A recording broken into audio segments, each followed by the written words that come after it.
So, good evening, friends. Welcome on this fifth day of our technology webinar series. We have a great panelist with us today. We have a Devesh Upadhyay ji, AGM Credly with us. We have a CA Aditya ji, Chartered Accountant in practice and also associated with the Credly as a partner. We have a Hardik Savla, a partner at StateVFast Business Advisor. Yesterday, Hardik Bhai showed one product on PDF, how to do that. And today, he will show us in the later part 15 CACB form. And we also have Arbinda ji Khamri from Kidli. So we welcome you all. It's a joint initiative of Connect Easy and the Jain Chartered Accountant Federation. We have Punit Bhai Mehta already joined with us. He is a treasurer at Jain Chartered Accountant Federation. Would like to request Punit Bhai to come on screen. And a few other office bearers also join in some time. We have a wonderful tea time every day 3 to 4. So sir has just completed that and came here.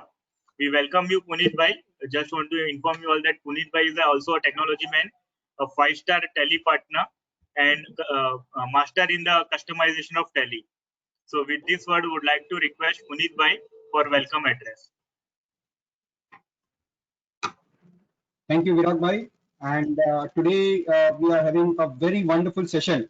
Friends, I, on behalf of Jain Chartered Accountant Federation, would like to welcome all the participants today for coming here and taking the initiative of learning something new. And I'm sure with the panelists that we are going to have, we are not only going to learn what technology can save time, but how technology can earn us money. And the flyers that Virag Bhai and I and everybody was very clearly mentioning that this is not just about learning, but earning as well. So learn to earn. That is what our motto is going to be.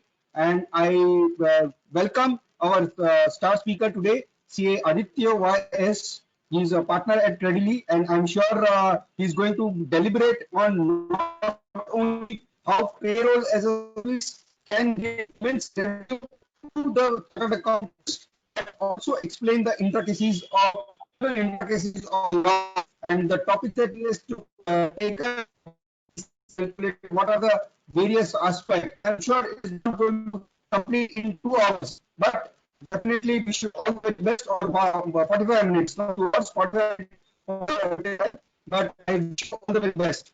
And we also have Hardik Savla.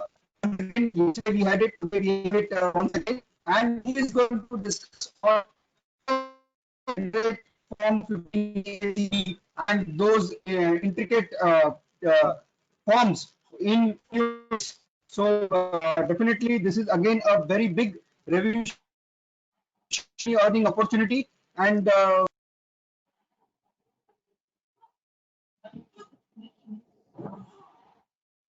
I think some technical issue is there with the audio of C. Punit Bhai.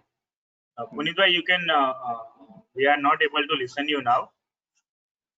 So if you can switch off the camera and can speak, that will be better, I guess.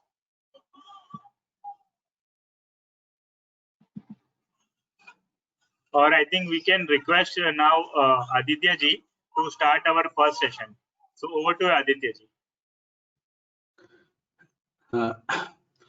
Good evening, friends. First of all, I will start this session with 3 things. One, Thanksgiving, and a congratulation message, and an apology. First of all, thank you, Virag Bhai and the Jain Chartered Accountant Federation for giving me an opportunity to come before the fraternity and present my little knowledge about the payroll and the related aspects of it. I also thank Punit Bhai, treasurer, and other office bearers who are in the webinar for having allowed us this opportunity. Second is, I want to congratulate Virag, mainly because conducting such a webinar and particularly technology week is not so easy. And in this current world, and sharing knowledge is unparalleled. Sharing knowledge with the fraternity and the society is, and that too in this pandemic, is of a great service. So I congratulate him for having conducted such sessions over the last few days. My apology is for a simple reason. I've not been part of any of the webinars in the past. I think I missed a lot of opportunity to learn. So my apologies to it. And I will ensure that I will try and participate in the future webinar programs. So, so with these three things, I would like to introduce myself. I am Aditya, a chartered accountant in practice for last 20 years. And I'm a partner of Aditya and Vishwas, a firm established in Bangalore since year 2000. So we are a firm with 3 partners. We are into, I'll share the screen. I hope you are able to see the screens. Yes, sir.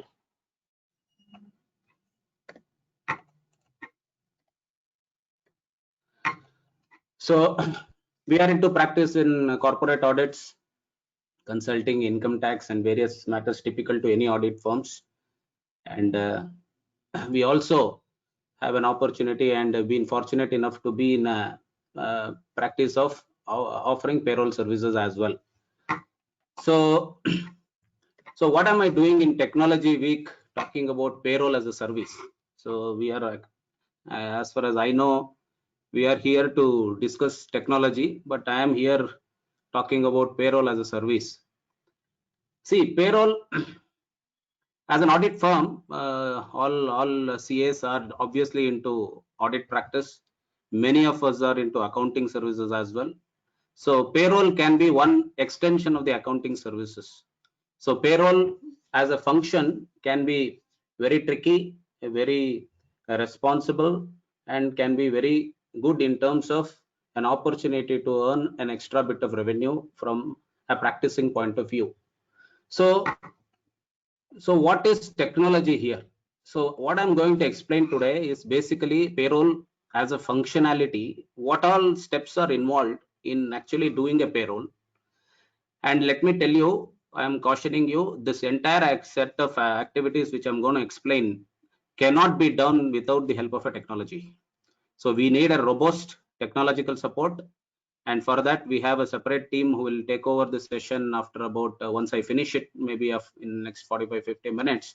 And they will help you do the same thing using a technology platform. So we have Credily as our partner here, who are offering a wonderful payroll software, which will help us automate the entire set of things which I'm going to discuss in the next 40-45 minutes. So payroll, as you know, is a main functionality in any company. So the most critical function in any company or any entity will be how to pay salaries to employees.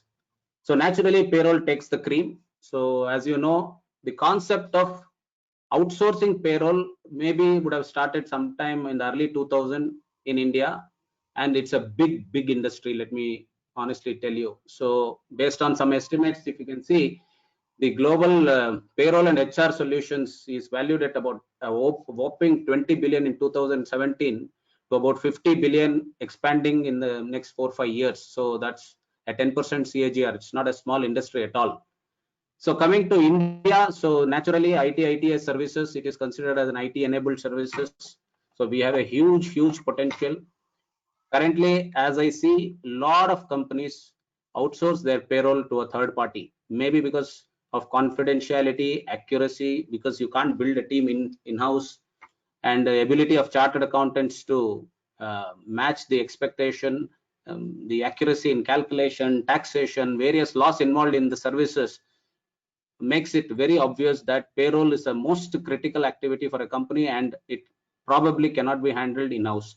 So there lies an opportunity for us um, to take over the activity of payroll as a function, as a service. So I'm not certain how many of you are into the service, but those who are in the services may not be using the best of technology in the process. So technology will make your life simple. So instead of spending hours in or days in preparing and breaking your payroll, so it can be done over a period of less than half an hour to 1 hour with utmost accuracy. So as I take along through the session, I'll explain you how it can be done. So now, why so much importance to payroll? So as you know, being an auditor, what we do as an auditor, we go to the P&L and see employee related expenses, employee salaries and expenses. So probably that forms 60% to 70% of the total expenditure in case of a service company. When it comes to a manufacturing company, we see that it's the second biggest expenditure of any profit and loss account or in the balance sheet of a company. So it becomes very obvious that it is a very critical functionality in any company. So payroll, as an auditor, what do? We only generally check the numbers. Yeah, 20 crores is the payroll expenditure. We take the audit checks to ensure that the 20 crore number is mapped. But have we ever thought what is the effort which has gone in preparing that payroll as a functionality month on month? See, I'll give you an example. So payroll is one function which probably cannot stop in spite of, see, in the COVID pandemic, 23rd March, when the nation was locked down, obvious that many of us being practicing chartered accountants had to stop all our activities and wait for a month or so for our offices to open. But imagine those CAs and including us who were in this business of payroll processing had obviously no leeway. We had to run the payroll on 31st of the end of the month. We had to release the payroll, and that's how it functions. So there is no holiday for any of these activities. So it is a functionality which is critical. It probably can be considered as one of the essential activities under the current circumstances. You can't delay it, you can't postpone it. You have only one option to ensure the payroll is delivered on a given set of date which the company decides. Could be a 31st of the month, could be first week of the month, could be any date. But generally you don't see any of the payroll dates getting postponed, unlike any of our due dates. So those who are in the activity of payroll will realize that payroll is one function which does not stop at any given point of time. So payroll becomes that more critical functionality in along with the HR functions. So what I'm going to discuss today. So basically I'm going to cover payroll as a functionality. So in case you want to prepare a payroll, what all you need. So before even we start, what we need to understand is there's a concept of CTC, cost to company. That is nothing but the head salary. So I'm going to just run through a concept of CTC.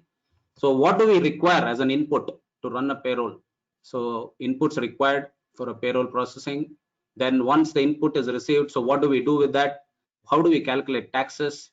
Under the current circumstances, we even have two different regime of taxes. Then are there any other other statutory compliances which a payroll processor need to be aware of? So once you do all that, have you chosen a proper software to do all this? Let me tell you, it's impossible to do without the help of a software in the current circumstances. Be it 5 employees or be it 5,000 employees, you need a proper, reliable and a robust software. Then what lies as an opportunity for chartered accountant? Is it only payroll processing? So is it payroll? Can we divide this payroll into multiple aspects? So can we subdivide this payroll activity? Can we subdivide the activity of payroll and make it a viable option for us being a practicing chartered accountant? So these are the basic broad lines under which I will be covering the topic. So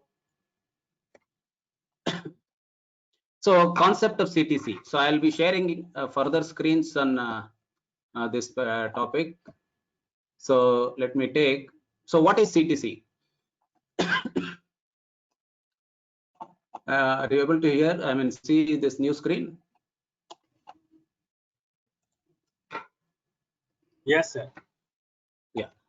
So I've just CTC means the salary of a person. So before even we kickstart our salary as a process, we need to know salary of an employee. So and the breakup of it. So who does it? So generally HR department, when they offer an offer letter or give an employment letter to an employee, generally they say your CTC is X and XYZ. So say 10 lakhs or 5 lakhs or 10 lakhs, 8 lakhs, whatever be it. So then obviously it comes with a breakup, and that breakup decides the future course of activity and future course of responsibility for a payroll processor. So please be aware that as a payroll processor, we are an intermediary between a management and an employee. So it's a three-way process. So we interface with the employee, we interface with the management. So management gives us the input for the data for processing the payroll. We process the payroll and give the data back to the management. And later on, once the salary is dispersed, we start interacting with the employees. So management does not interact with the employees. So we are a bridge between the management and the employee. So we have a lot of role to play here. So we need to understand clearly the concept of CTC, because once you process the payroll, an employee is going to come back to you and hound you with a lot of queries saying, why did you tax this? Why did you tax this? Why did you deduct this? Or why have you not given me exemption for this? In spite of giving the enough required proofs, why have you not considered this? So these are the queries which comes once you complete a payroll. So we need to, as a processor, we need to be clearly aware of what are the breakups of a CTC. So I have just taken one example. I have not taken the name of an employee here. So let's understand, if a CTC of an employee is say 10 lakhs, I key in a number here. So these need to be automated. I've just put it in Excel for our ease of understanding.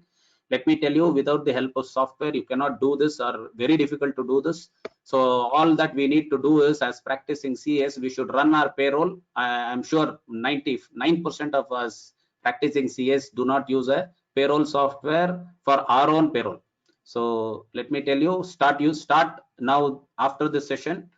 I request all the chartered accountants in practice to use a proper software to start running their payroll, because you will understand the importance of it only once you start using it. Anyway, having said this, so we have I have just created an Excel tool which says suppose the CTC is 10 lakhs. Every company can have a varied CTC pattern. So here what I've taken is automatically the system calculates a 40% as basic. The 10 lakhs. So if you see, 10 lakhs is broken into 9,78,000 and 21,600 here, which I'll explain you. So the basic pay is automatically calculated at 40%. Then house rent allowance is again 40% of the basic. This can vary depending on the city you live in, city an employee is. That is, if it is in Bangalore, it not being a non-metro, it can be 40%, 40%. If you're in Delhi, if you're in a metro, it can be 50%. So have here simply taken 40% as a basis, because it is linked to your section 1013A of the income tax. So depending on the city in which you live, it can be a metro, non-metro. You can design your HRA component. Then leave travel allowance can be as per the company policy. Here as an example, I've taken 10% of the basic. So everything depends on basic. So once you decide a CTC of 10 lakhs, automatically you decide 50% or 40% as the basic, and then the next course of action starts. HRA becomes 40% of your basic pay. LTA can be anything depending upon the designation or the level in which an employee is. So here we have taken as an example 10% of the basic.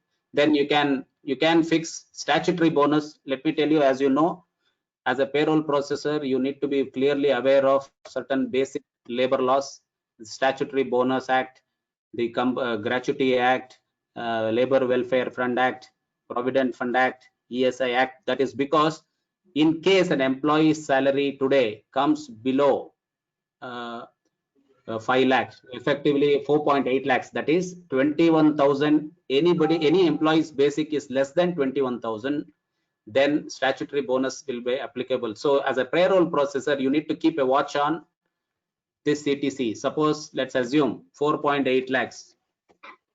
So his basic becomes 16,000. So automatically, because he is below 21, statutory bonus have to be provided. So it is better that you provide statutory bonus as a component, so that you don't need to further give him any additional amount over and above their CTC. So then you can design children education allowance depending on the employee requirement and choice. Then you have a gratuity. So here, if you observe, gratuity is calculated at 4.81%, which is nothing but 15/26 ratio. That is a gratuity act. So if you see this,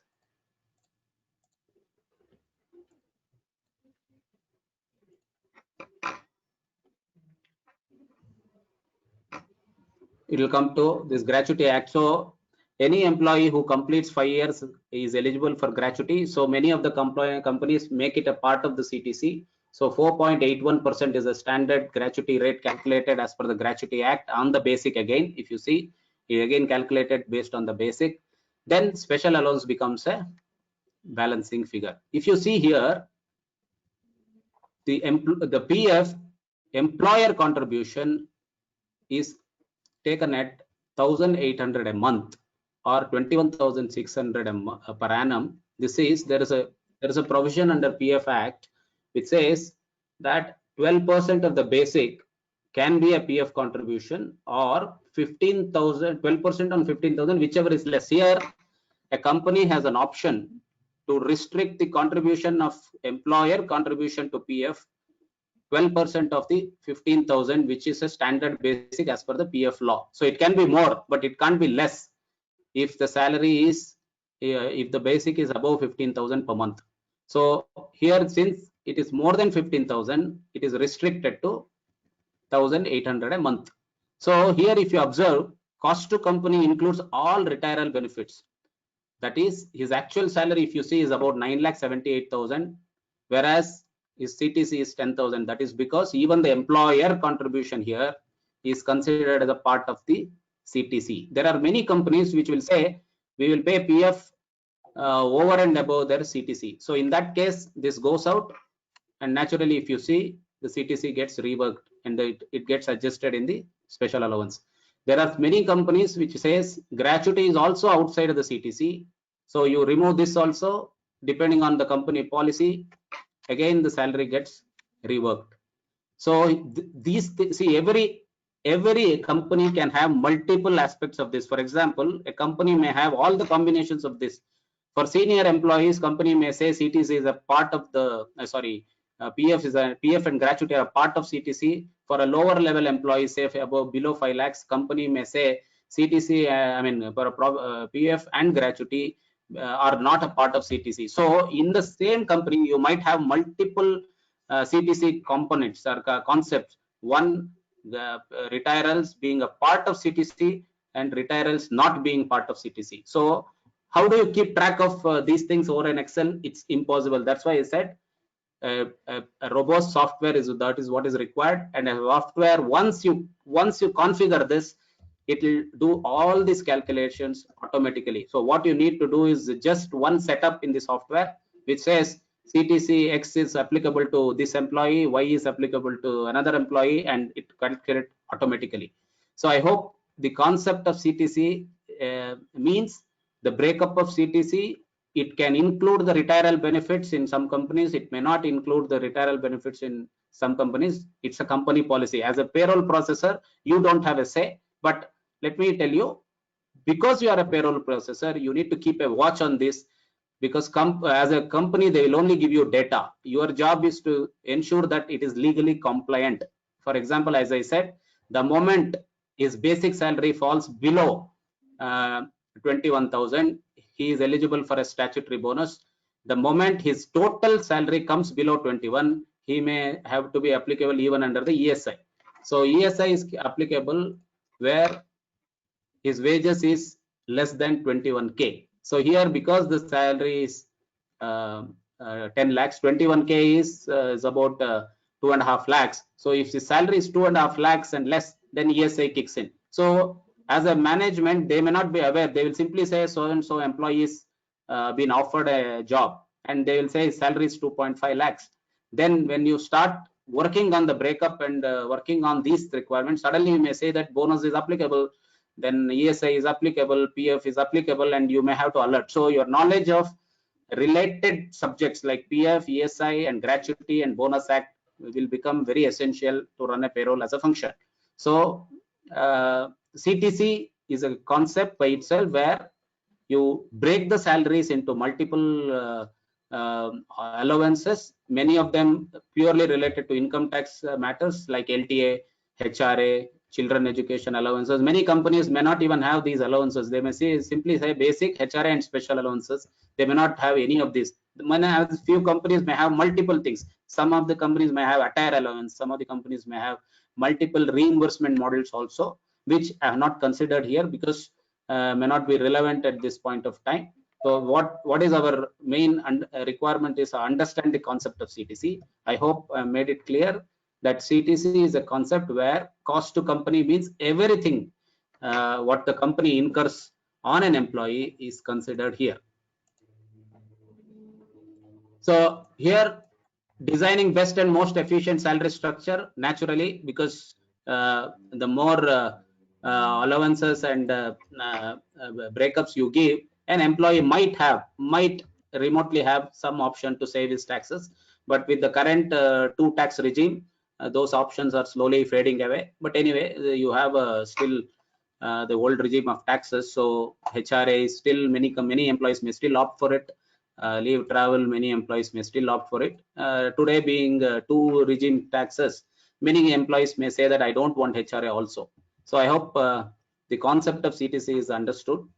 So I'll move to the next one. So what do you really require to run a payroll? So you know that CTC is as a concept you have understood. So naturally I have told you that mainly because you won't get an explanation on CTC from anybody. The management is not going to tell you that understand CTC. So they will say his employees, so and so employees joined and his CTC is so much. So this is what we require on as an input every month to run a payroll as a function. So we require an attendance of an employee. So whether the employee attended all the days, we need the requirement, details of employees who have joined during the month.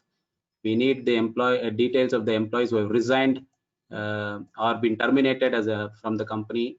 We need the details of increments or salary cuts. See, during COVID, post-COVID, even now, there are many companies which are running salary cuts up to 40%. So across board or some specified employees. So we need an input regarding, say, so and so employees, there are salary cuts happening.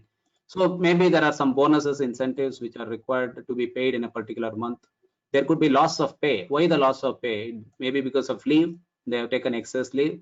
There could be deductions, there could be others. So in simple terms, let me show you.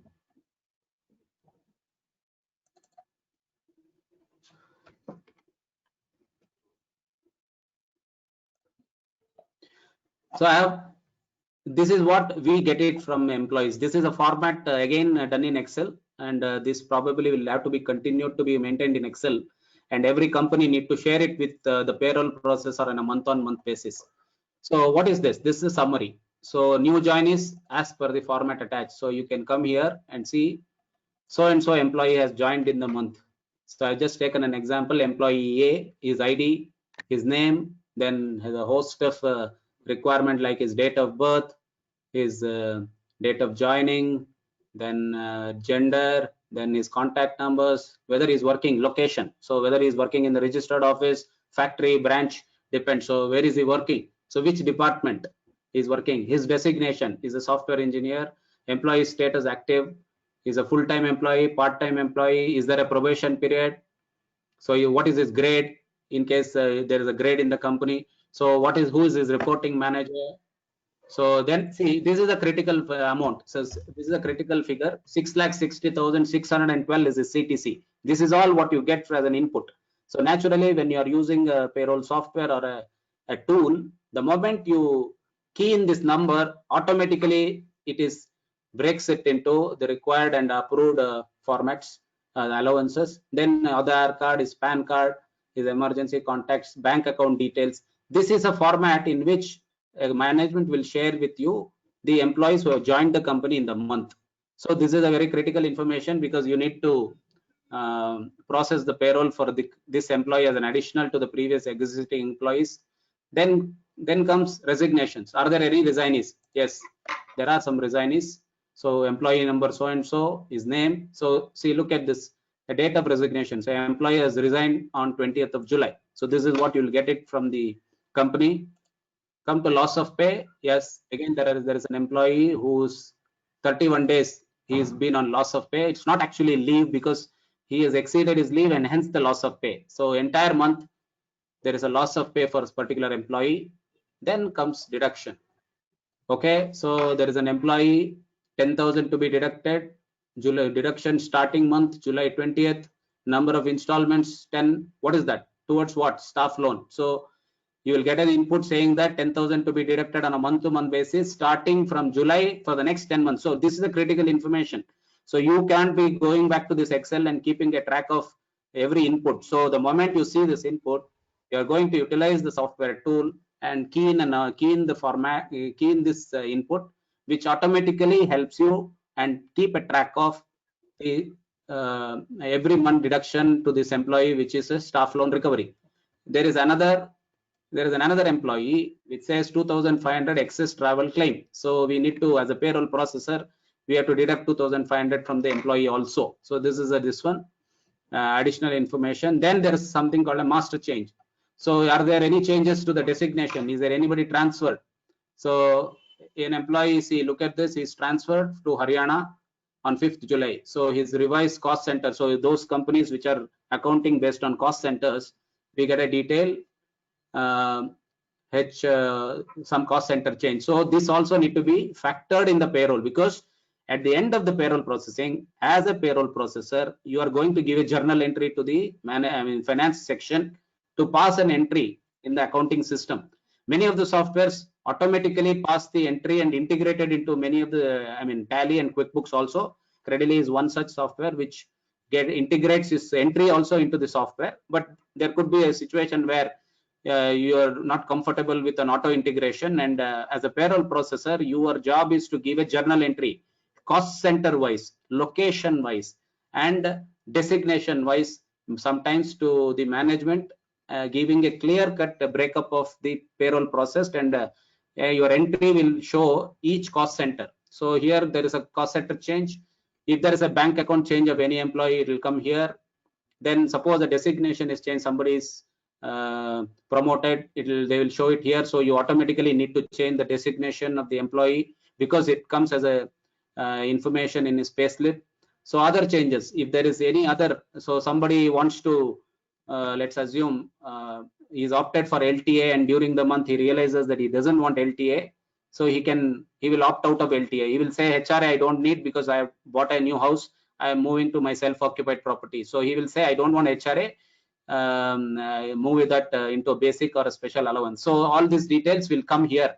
But who is giving you all this information? Please note that this information comes from management. So this is a master input format where you, on a month-on-month basis, you get all these details. So deductions, is there a loss of pay? Please see attached sheet which I just went through. Resignations, if there is any, so automatically I've shown you that. Ad hoc payments, so if company might want to make some ad hoc payments to some employees for, say, shifting of his family to another place, so they want to pay him shifting allowance, so it could be an ad hoc payment. It's not a part of the salary, but company may want to pay as an ad hoc payment, so it will be routed through the payroll. So ad hoc payment, if at all anything is there, it might be mentioned here. Any other information, so which is not covered here, unlikely, most of the things are covered here. So what you are seeing is a robust input data format without which you can't really run a payroll. So I hope I've made it clear that how to look for data. So once you have this, it's only a matter of now ensuring that all these inputs are taken care and you in fact run the payroll. So you have considered all these inputs. And now what you do? So before even generating the payroll, you need to calculate the taxes for employees, TDS. This is the most critical and the most difficult portion of it, and no employee is generally happy with whatever tax you deduct, as you know. So they will always say you are deducted more. So what do you do in this case? So naturally you can't go and beat the salary structure what is being given to an employee. So CTC I have already explained. So if he has got HRA, he is eligible to claim HRA to the extent permitted under 1013A. If he's got LTA, naturally he has to travel and submit the necessary proofs. Any other allowances, he will submit the proofs, and based on that is what you deduct the salary. Here there is a catch. So you are in the month of April, May, June, July, and naturally you have to deduct tax considering the entire year's income. So what do you do? So there is a concept called employee declarations in a payroll. So in the beginning of the year, generally in the month of April, May, an employee is given an opportunity to declare his investments and various tax declarations. So suppose, see, I'm again showing it to you in the Excel format. Again, impossible to keep a track on the physical basis. So how does the software help you here? I will explain you. Before that, what an employee does. So employee has got a plan for the year. He sees that his salary income is so and so, and what as a payroll processor we do is at the beginning of the year we share a calculation sheet, which is again system calculated, and it will show his total tax liability for the year.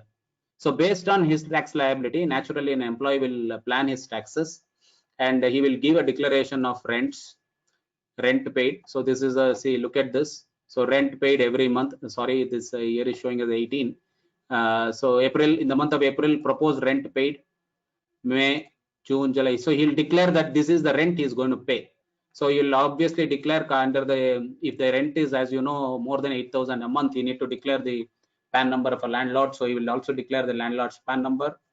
Then he'll declare the landlord's address, the house address and all. Then ATC deductions, whatever is applicable to him, wherever he is interested to invest, he will key in all this and submit this electronically through the software.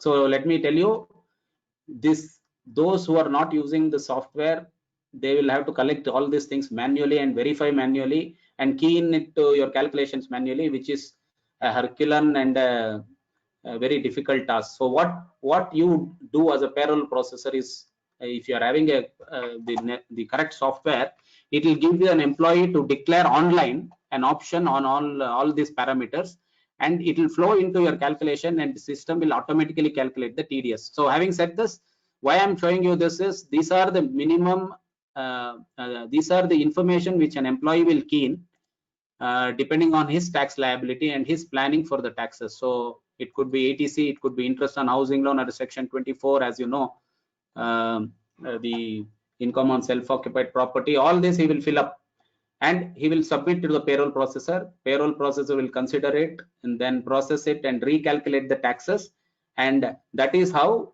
an employee tax calculation is done. So for the throughout the year of his income, all his income tax proofs, HRA, all other exemptions are taken care, and TDS is calculated, and that is shown in his tax sheet. So an employee will be able to see, after considering all the information which he has given. That is why I said at the beginning, it's an interface between the management and employees also. So management will give you the payroll input, employee will give you his tax declaration. So you're interacting at the same time with both management and the employee. So employee will keep giving you his information regarding various tax options he is choosing, and management is giving you information regarding the payroll processing aspect, a lot of other inputs which I have already shared.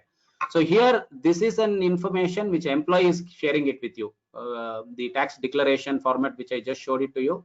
This is the information which an employee is sharing it with you, which you take it independently. Management has no role to play here.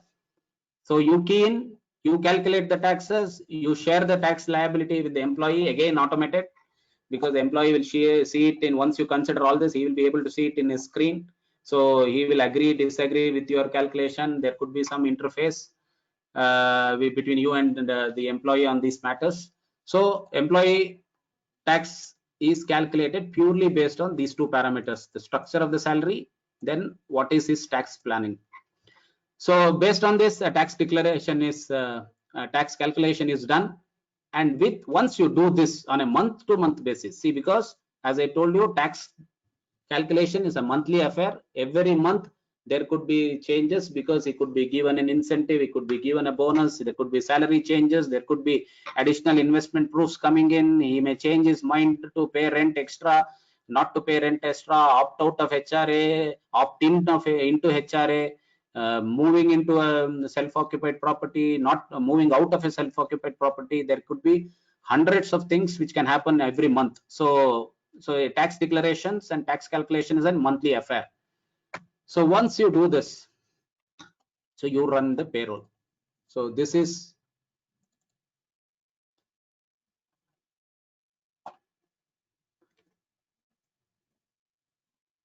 what you get at the end of the payroll processing. So what you get, so you have taken the input, you have considered the tax declaration of an employee, and you run the payroll. So this is a system generated pay register once you have taken into all consideration. So I've just taken pay register for July as a sample. So you see what do you get in a pay register. So I'm sure that most of you would have seen the pay register and verified for the audit purposes as well. But now that you have processed it, you will have to verify it. See, if you see there are employees, you see that there's a designation of an employee. You see here working days. So this is very critical. So you saw that in one of the cases there was an input of 10 days leave, and one employee was LOP for 30 days. So you see that this employee has been given 0 days of 0 working days, and naturally working location I have taken it as Bangalore. So it can be multi-location, it can be Bangalore, Chennai. So it will show up depending on where the employee is working. PT location, this is very critical. I'll come back to that later. So you have a PF number, you have an UAN number, you have a ESI number. See, this employee ESI is applicable, and see an ESI number. PAN number is, as you know, mandatory. Then which bank account the salary need to be credited. Then LOP days. So you see that there are 31 days LOP days. So this guy here, 20 days is because he joined on 10th of July. So here you see that LOP was 31 days for one employee. Then payout status is whether salary to be paid, or sometimes what happens is once the payroll is processed, there could be an information that to keep that salary on hold. So payout status is not hold here. So that means good to go and make the payment. Then the salary breakup. So this is, as what I said, the moment you key in the CTC, these breakups are automatically calculated. You have a basic HRA depending on company to company, whatever the structure they have decided. You see that these are the components which are decided. Then naturally you get the gross pay. Then you see the employee PF deduction. As I told you, we have restricted it to the 1,800, which is 12% of 15,000. Or if the salary is low, it will be naturally lower than 1,800. There is a concept called VPF, Voluntary Provident Fund. This is not mandatory. There are certain instances wherein employee want to contribute more than this automatic deduction. So they may say that please contribute extra. So employee, if at all he is opted for something called a voluntary PF, so we deduct that from their salary. So the income tax, this is what I mentioned as TDS. So income tax is deducted. PT, again, it's very critical. Suppose you are a multi-location functioning company, you can't understand and keep a track of all the local state laws for PT. So for Karnataka, it could be 200, Mumbai, it could be 150, it could be Haryana, as you know, it's exempted, Delhi is exempted, then Ahmedabad, it could be a different number. So this fortunately you have a software which will help you Credily can automatically calculate PT depending on states. So you don't need to worry and break your head on that. So PT is deducted. Employee ESI, naturally, wherever applicable, the system automatically calculates. But as you know, I already explained whether it's a part of CTC, not a part of CTC is very important. Then you get into net earnings. So this is what this is what will get paid to an employee. Again, so this is a pay register extending into other statutory aspects. As I told you, payroll processor job is not ending with net earnings. So we are now responsible for PF. So PF calculation is calculated on what base is mentioned here. Then you have an EPS. I'll explain you what it is when I come to the PF aspect of it. So you're seeing pay register is generated.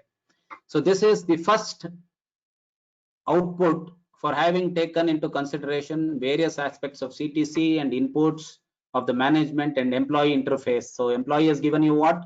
Employee has given you his tax declaration, his inputs regarding his tax savings. What the management has given you is giving you various inputs of employee joining, resigning, increments, bonus, incentive, and deductions, etc. So with that, you have generated the first cut of output, which is the pay register. So what do you do with this now? So you verify this and send this as a draft to the management. So management will re-verify this, and they will also probably will have their own internal checks and balances, and come back to you with any observation. If they have, or if they don't have any observation, they will give you a go ahead to complete and finalize this payroll. So what do you mean by finalizing a payroll? So once this payroll is generated, you have to issue pay slips to the employee. You need to issue tax calculations to the employee. So again, this has to be done through a software. So your payroll is finalized. Happy about it. So then what you do? You release the payroll. So when you release the payroll to an employee gets a pay slip. So how does a pay slip look? And actually, every one of you know. I just, for the sake of understanding, I'm just showing you one of the pay slips. So you have a pay slip here for the month of July. So you have a name, employee, bank, designation, what all here, and you also see here his salary and what is the net pay, what you got, professional tax deduction, PF deduction, income tax deduction, his PF number, his UAN number, PAN number, etc. So you have everything here, and this goes to an employee again through an automatic process. So once you say payroll is completed, employee will be able to see his in interface a pay slip which he can download automatically. He will be able to download his tax computations automatically. So as of now, you have completed the process of payroll. So with this, your immediate headache of releasing the payroll is completed. So then comes what? So Virag, am I too fast, or is it okay? Is it okay, sir? Perfect, sir. Okay, so shall I proceed? Yes, please, sir. Okay, now comes what after payroll. So once the payroll is completed, you have a host of compliances to do. So this is where in fact practicing CS have a stream of revenue, as I told you, coming in. So payroll is one activity, compliance can be another activity. TDS is naturally a part of the payroll. So it's a part of payroll, and your fees are probably determined up to this level. So if you are able to top up your knowledge as a payroll processor and help the company in completing the professional tax returns, professional tax filings, provident fund PF returns and PF filings, ESI returns and ESI filings, labor fund and returns, and other related matters, these can be additional 4 streams of revenue for a practicing CS. So having taken this subject, let me briefly explain you the other aspects of it. TDS, as you know, 7th of the following month, you remit the TDS, you file the ETDS return, form 16 is generated at the end of the year. Every month payroll is generated, TDS is paid. So matter is simple, most of the CS are clearly aware of it. Professional tax is one aspect where I've seen many CAs are not involved, and they give it to an outsourcing, another consultant to take care of it. My suggestion is this can be one simple aspect where you can yourself do the professional tax returns and charge the clients accordingly, be it a small fee, but it's a stream of revenue. So 20th of the month in Karnataka, it can be quarterly in Mumbai. Some states have different dates, and some of them have even annual returns. So you make the payments depending on the state in which you are located and the employee is located. So professional tax returns are filed. PF. PF is many people think it's many practicing CS think PF is a headache. To be frank, this is the kind of technology and digitization PF department has done over the last few years is amazing. You have 10 minutes is that what you need to spend to file a PF return on a month-to-month basis, provided you have a again robust software. So for example, the Credily software, if you are using it, or it has a ready-made PF returns, once the payroll is generated, there is something called an ECR, electronic challan cum return. Okay, so this is what you need to file on a monthly basis with PF department before the 15th of the month. So once the payroll is done, you have assuming it is done on 31st or 1st or 2nd of a month, generally you have 10 days cushion to process the PF returns. So what is to be done? A simple one ECR is downloaded from the software, which contains the details of all the employees who are including those who have joined, existing employees, their salaries, basic wages, which I just showed it to you in the payslip, payroll register. I will share.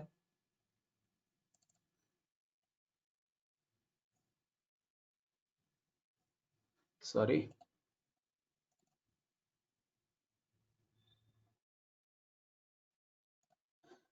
If you see this is how a ECR will look in an Excel format. Of course, it's not an Excel format. At the end of the day, what you need to upload is a text file, so which software will generate for you. You don't need to break your head on that generating a text file. So I am just converting it into Excel file for ease of understanding. So you have a member name, so his salary is mentioned here. Here, see, what you see is EPF wages based on what basis we have calculated, which is 15,000, as I've already explained. So this is the contribution of an employee, 1,800, which are deducted from the employee. Now comes the employer. So equivalent amount you contribute to as an employer also, as you know, the PF contribution goes to something called an account number 1. So you see that 3.67% of the employer contribution also goes towards EPF. So 8.33% of the employer contribution goes to a pension fund, which is called account 10. As an auditor, what we would have been generally done, we would have ticked our for audit purposes the PF challan versus the PF remittance. We would not know the breakup of how it is calculated. But those who do pay register and payroll will clearly know how the breakups are calculated. And you have a breakup here. So 1,800, and you see 1,800 becomes 3,600. This is what gets remitted to the PF department. How? ECR is uploaded to the EPFO website. 10 minutes of job, a challan gets generated, and you make the payment through your bank, and the PF return is done and dusted. It's as simple as that. Many of the CS I am seeing that they are outsourcing this activity to various people. I suggest have a look, relook at that scenario. You can yourself do it. Use a proper software, payroll software, which will help you to generate the PF ECR in a click of button. Your PF return is filed, and it's a chargeable service. So this is how a PF ECR will look like, and as I already explained you that this is a doable activity. So then comes ESI. Again, ESI is a very similar activity. A ESI is, report is generated in the software. Go to the website, ESI website, and this is how it will look like.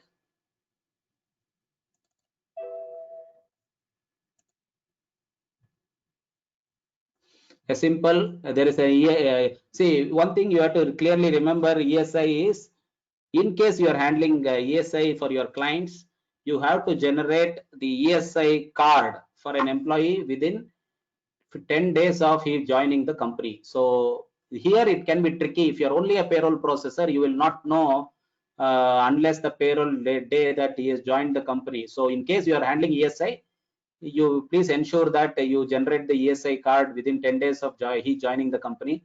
So he number of days worked. See, look at this. Those employees who are drawing less than 21,000 are only covered in this category. So I just taken an example. So all those people who are drawing less than 21,000 will automatically come here if you are using a payroll software. Again, upload this data into the ESI website. You get a challan, make the payment, 10 minutes. It's over. So those who are, again, I'm reiterating, it's a good revenue and billing option for the CAs in case you are able to manage the PF and ESI. Of course, there are other aspects to the PF. Suppose an employee resigns, you need to know how to move him into the new company. If an employee resigns, how to remove them from the PF and ESI registrations are some of the aspects which you need to learn a bit, but it's not difficult. But I am talking from the payroll perspective. I am seeing that the moment payroll is done, many of the first of all, many of the CS are not involved in payroll processing. At least those who are involved are also outsourcing these three simple aspects which can be in-house from the chartered accountant's point of view. So this is one where please relook at your options. Then labor welfare fund. Say for example, there is something called a labor welfare fund, depending again on state to state. Karnataka, every December you need to pay for labor welfare fund, which is about 60 rupees per employee. Here what happens is 20 rupees is deducted from the employee, 40 rupees is contributed by employer, and it is paid. The due date for there is a return for this. Again, January is the month in which the returns need to be filed, an annual return, but only one payment also. So this may not be there in many other states. I am not aware of other states whether it is applicable. Karnataka, it is applicable. So you may want to relook at these aspects in your respective states and cities. So as I told you, compliance with bonus and gratuity act is one-time activity. Those employees who are covered under the bonus act, which is, as you know, it's 21,000 and less basic, are covered under bonus act. So as a payroll processor, you need to be very clear about those employees who are covered under that. Similarly, gratuity act is mandatory for those employees who complete 5 years. So you have the joining dates and of an employee, so you can alert the management in case they are not paying gratuity to any of the employees. So as a payroll processor, you have these 5 to 6 aspects which need to be covered on a month-to-month basis, and not difficult. So as I told you, you are done with your payroll. You are done with yeah, one aspect which I probably missed out here is, suppose an employee is I think I missed out here. Yeah, retrenched employees. So those employees who have been terminated, or those who leave the company, there is also something called a final settlement you need to make to an employee. So it is again automated. So this is how final settlement will look like.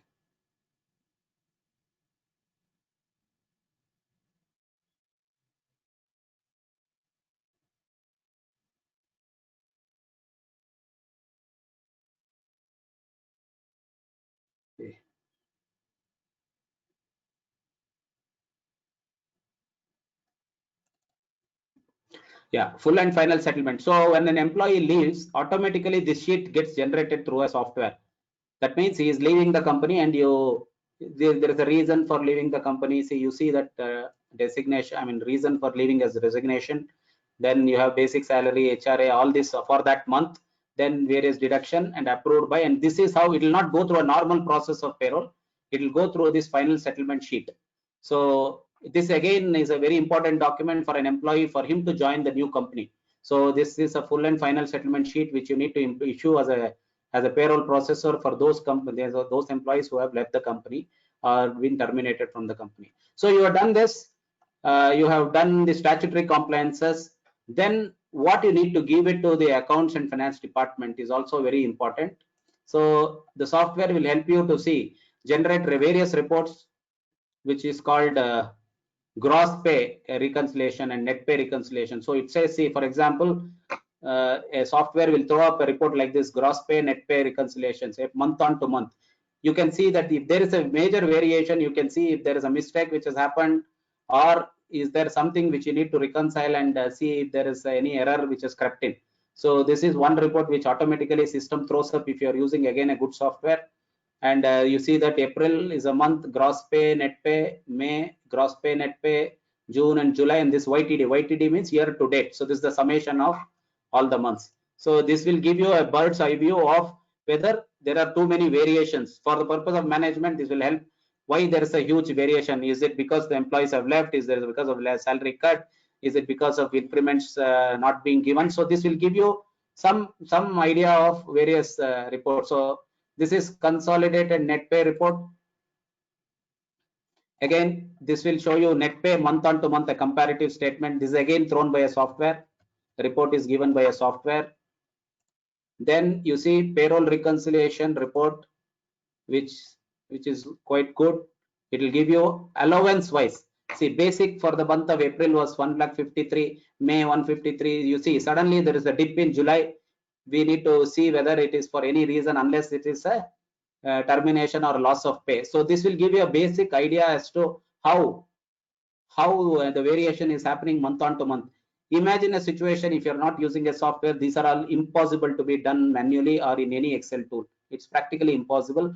And that too, in case you're having and operating the payroll for more than 20-30 employees, which is I consider to be a minimum MSME size. So it's not going to be easy. So imagine situations where you're operating and handling payroll for 500 employees. So these need to be good. These are the good tools and reports which come out of a good software. Okay, so we have seen the payroll inputs. We have seen the how to consider it. We have run the payroll. We have seen the outputs. We have seen what to be done. What are the various statutory compliances you need to do? Which are the reports which is thrown out of a software? Now you also end with that by giving an entry to the finance department, which again thrown up in the system itself. Unfortunately, I have not downloaded any of them, but you know that you need to give a journal entry because, as you know, payroll is a confidential information, and many companies will not share beyond that journal entry with any other department. So the pay register is maintained with the HR department or with the finance department only, and very few people have access to it. So whatever I explained might look little complicated, but if you're using a proper software, which I've been emphasizing from my initial starting of the discussion, this entire process is less than half an hour's job. You will be surprised that such a big payroll, you can run it in less than half an hour, because the inputs of any company will not be more than 7 to 8 items in a month.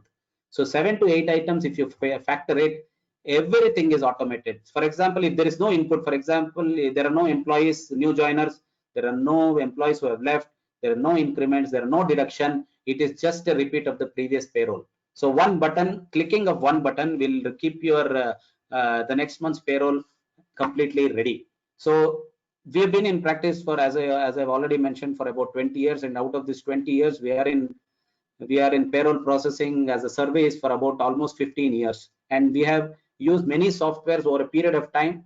But recently, for almost about 6 to 8 months now, we have moved to Credily, which is a cloud-based software, a wonderful and user-friendly software. And the icing on the cake for practicing CS is that it comes free of cost, and their package is designed in such a way that ultimately it may be a lifetime free as a software for you, depending on certain parameters. Even if it is chargeable for certain companies, it is too very small amount to be really worried about. And I thank Mr. Devesh for choosing us as a partner, because they felt that we can contribute in developing their product, and we have given at various points of time over our usage, our various inputs also, and their technical team is worked on that and implemented, and now that software is becoming more robust. And I'm sure with this seminar and with this platform, more and more people will come on board, and they will give their insights and feedback, and the product will become even more stronger. And as I told you, so choose a proper software. Credily is one among the top, a cloud-based one. You don't need to depend on your local hardware. You can sit and work in any place. You can multi people can work on the same company. Multi people can work on different companies at the same time. And the employee interface is excellent. A click of a button, employee gets to know through an SMS and an email that his payroll is processed. He gets this payslip on his mobile. He can see his tax calculation on his mobile. He can interface with you on your mobile. You can audit his tax declarations online on your mobile also. So it is a very, very technologically very strong product, which I could see. and I think CAs who have been associated with that company have given a lot of feedbacks and helped the company also make and come out with a good robust product. So so what are the opportunities for CAs in this payroll process? I already told you, payroll is an extension of the accounting function. I have seen that many CAs hesitate to take payroll as an activity because they feel that it is too cumbersome. Only thing, as I told you, is it is a relentless job. You don't have from 25th of the month to the 5th of the following month, you have very limited freedom on your time. I agree with that, because those deadlines cannot be extended. You have to, irrespective of the situation, you need to work on the payroll release.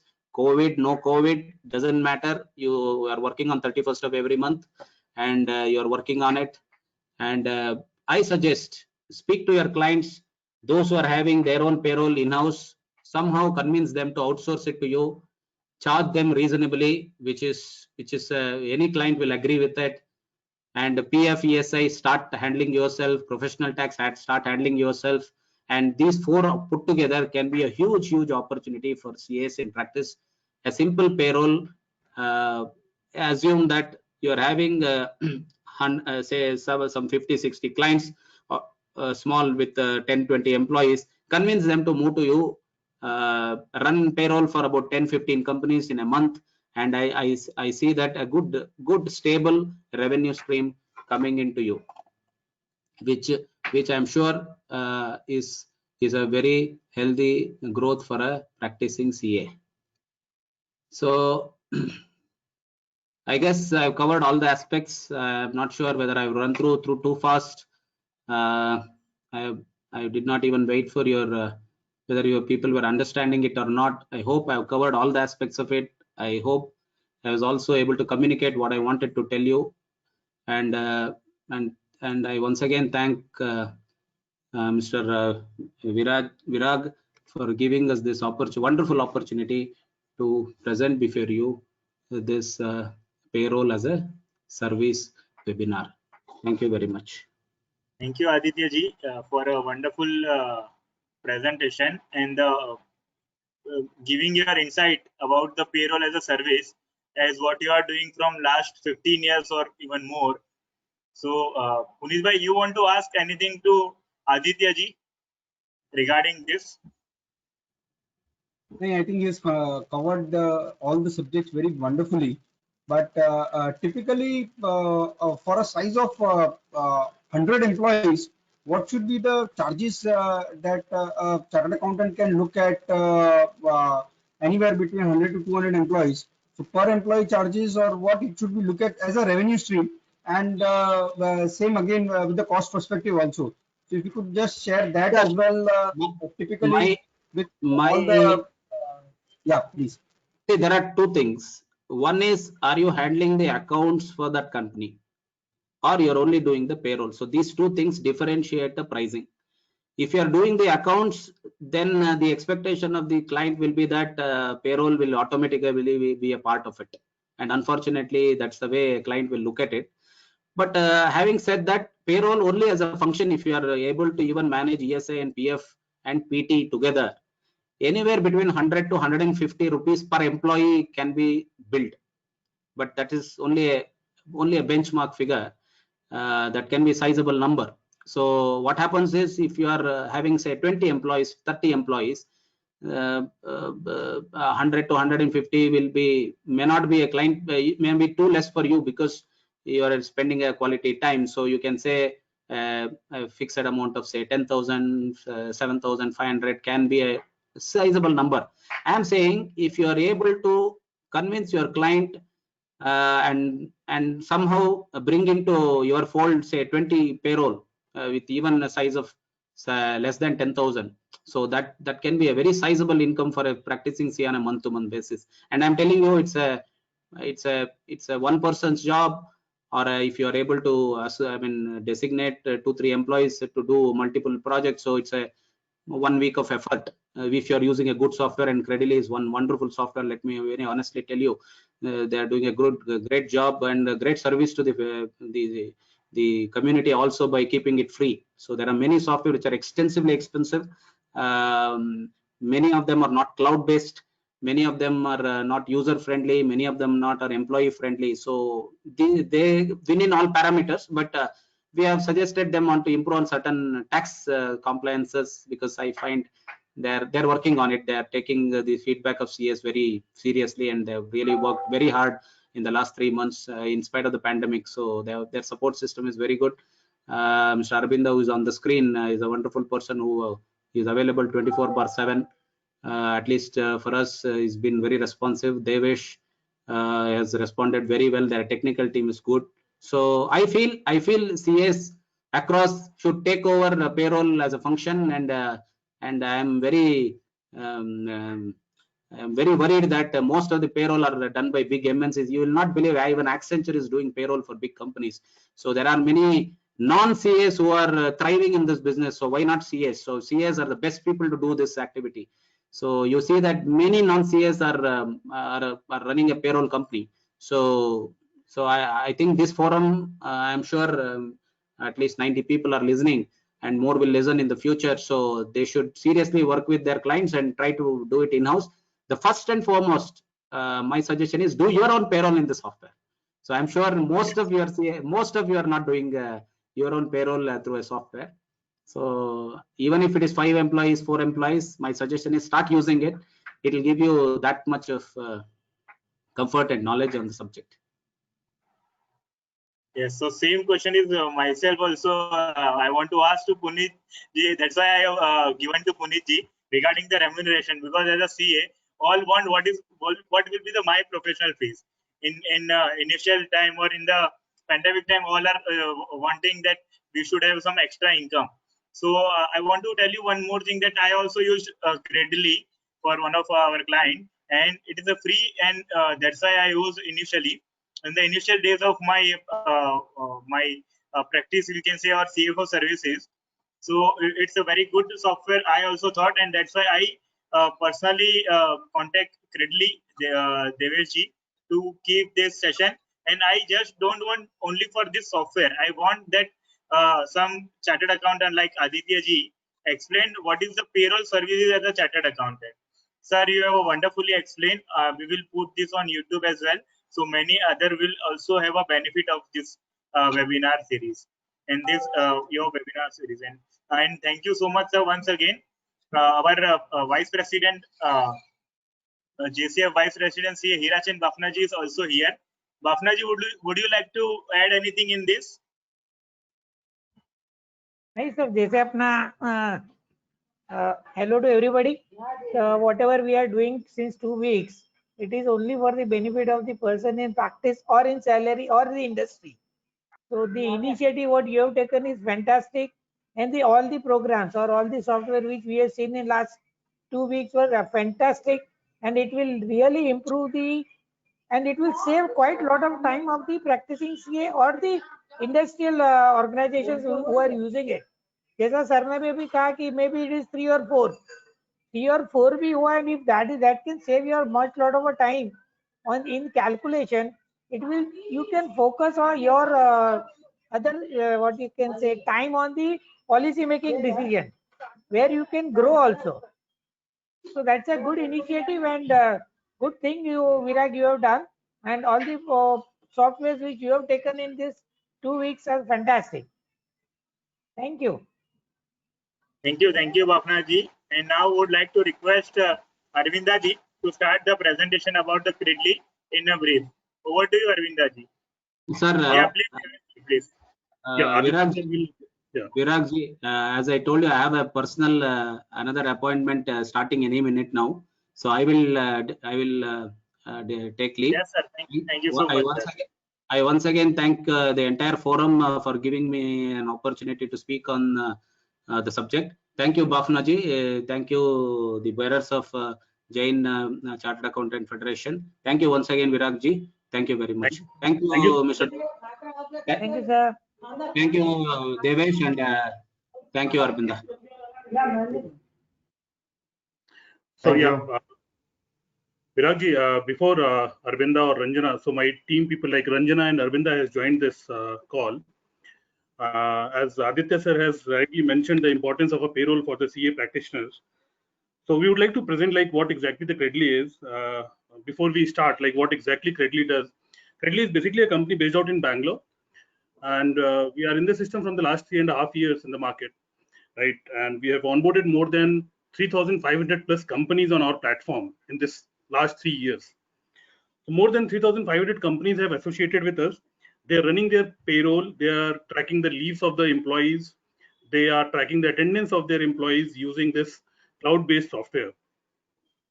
So in this journey, what we have done so far, we had 2 channels actually. We have an inside sales team where people themselves, they inquire about the product. They search about HRMS software on Google, and then they directly call us. And then other way of selling the product is through CA partner network. We have more than 1,000 plus channel partners in form of CAs pan India. Those who are using actually Credly for the running the payroll for their clients. This is what we are doing. So purpose of meeting or joining this event was to interact all those CAs, those who are even not using Credly today. They can go through the software. They can see that what important thing they are missing actually. My colleague Ranjana is there. She will take you through what exactly the software includes for your clients actually, what all services we are offering in this software. So we will take you inside the product actually. We will log in on the account and we will show you that what all things your client can see actually, what all things he can access. So over to Ranjana Viragji. She will take you through the product to everyone. What exactly is this Credly, what Mr. Aditya ji was talking about. So Ranjana, over to you, please. Hello. Yeah, am I audible? Screen. Yes, Ranjana, you are very much audible. I will share the screen as well. Okay. So first of all, a very warm welcome to one and all present here. I'm Ranjana Priya from Credly team. So now I'm going to give you a demonstration of our product. So just a minute. Let me share my screen with you. So can you see my screen? Yes, Yes, please. Okay, sure. Just a minute. Yeah. So this is the setup wizard option in our platform. So the first thing we do is to create your employees database. So to create your employee database in the Credly, we have 2 different options. The first one is through the setup wizard option, and the second one is through the main directory option. So what you do in the setup wizard, you can come here on the setup wizard, you can select all the modules you need. If you want only the attendance module, select the attendance module only. If you want all the 3 things, you can select all the 3 things over here. Now select your company size over here, like whatever range you have in here, you can select it from there, and add your actual employee count from here. Once you have done all these things, you get an option of downloading the Excel sheet. So what you have to do, you just need to click on this download Excel sheet option, download this Excel sheet.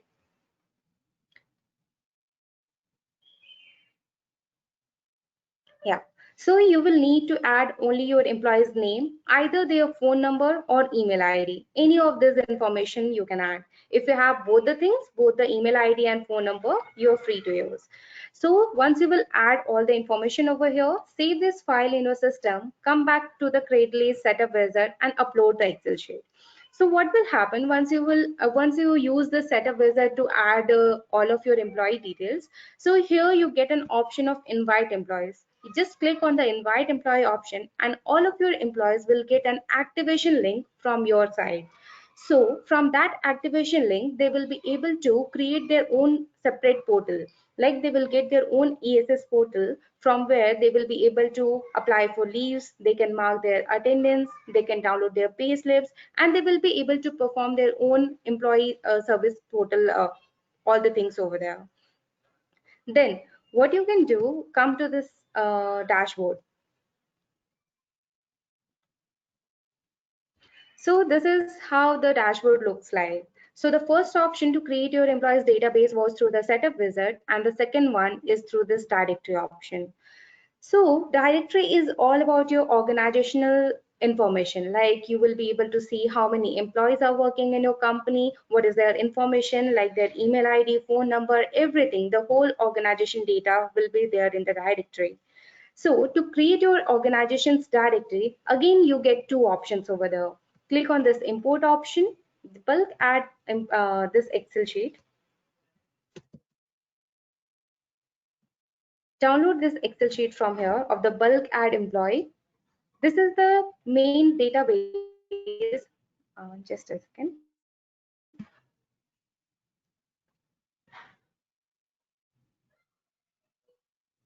Yeah, so this is the main database that you have to fill. What you can do, you can either add all these mandatory fields over there and leave the exceptional ones, like these optional fields, just leave. You can just leave these optional fields and fill all the mandatory details over here and upload this Excel sheet. Once you will upload this Excel sheet over here in the directory option, you will get an option of rollout Gradely to your employees. In the same way, once you will click on rollout Gradely to employees, your employee will get an activation link from your side and they will be able to add all the data by themselves. So in this way, these are the two ways to create your employees database. This is the verify option. So once your employee will get activated on the platform, what will happen? They will be able to apply for their documents, like they will be able to send their PAN card details, their Aadhaar card details. And being an admin, you will be able to verify all these informations from here. So after creating your employees database, what you will have to do is to assign someone as the HR admin. So for that, go to this company profile.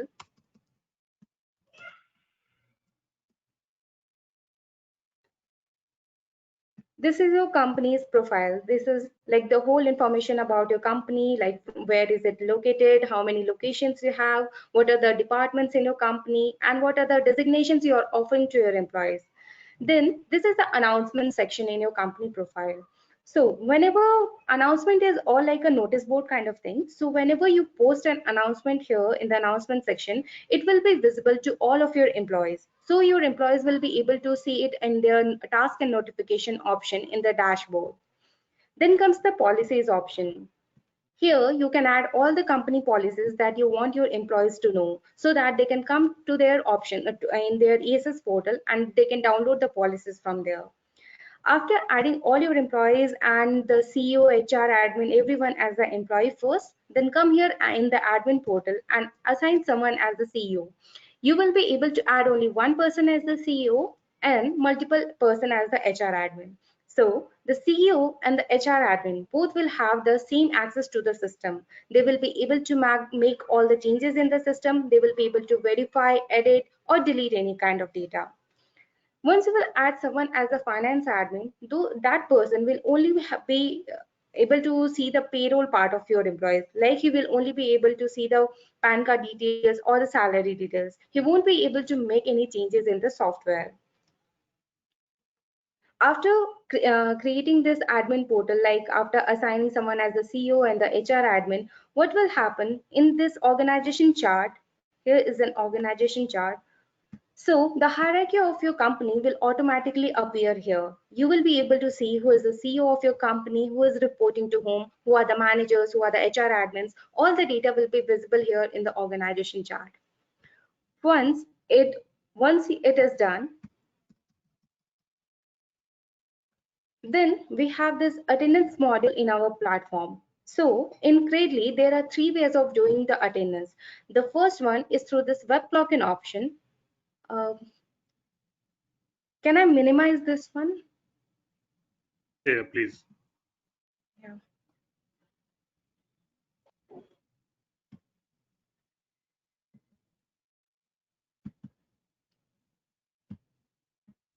Yeah.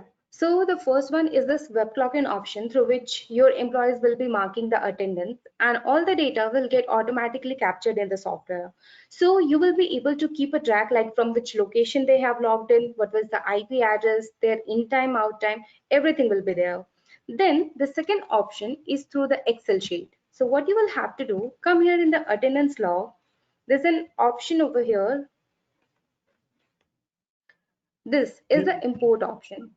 Ranjana, you can skip this step. You just explain about the applications. Yeah. Okay, fine. Yeah. So in the attendance, we have this rules option over here. So whatever shift timing you have in your organization, for example, if you have morning, evening, night shift, if you have multiple shift timings, you have the authority to create multiple shift timings over here.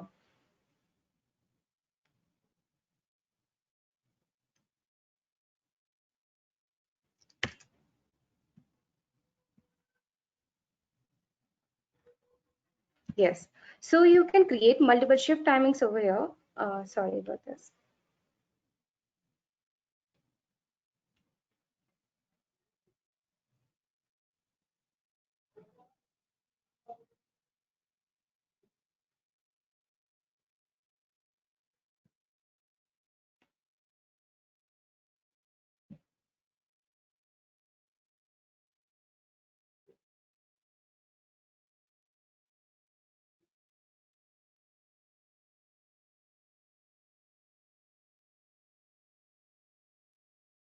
Yeah.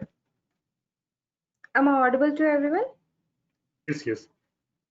Okay, yeah. So this is the shift timing. So what you can do, you can come here, you can add your in time and out time for your organization. For example, I have added here my in time as the 10 a.m. and my out time as 6 p.m.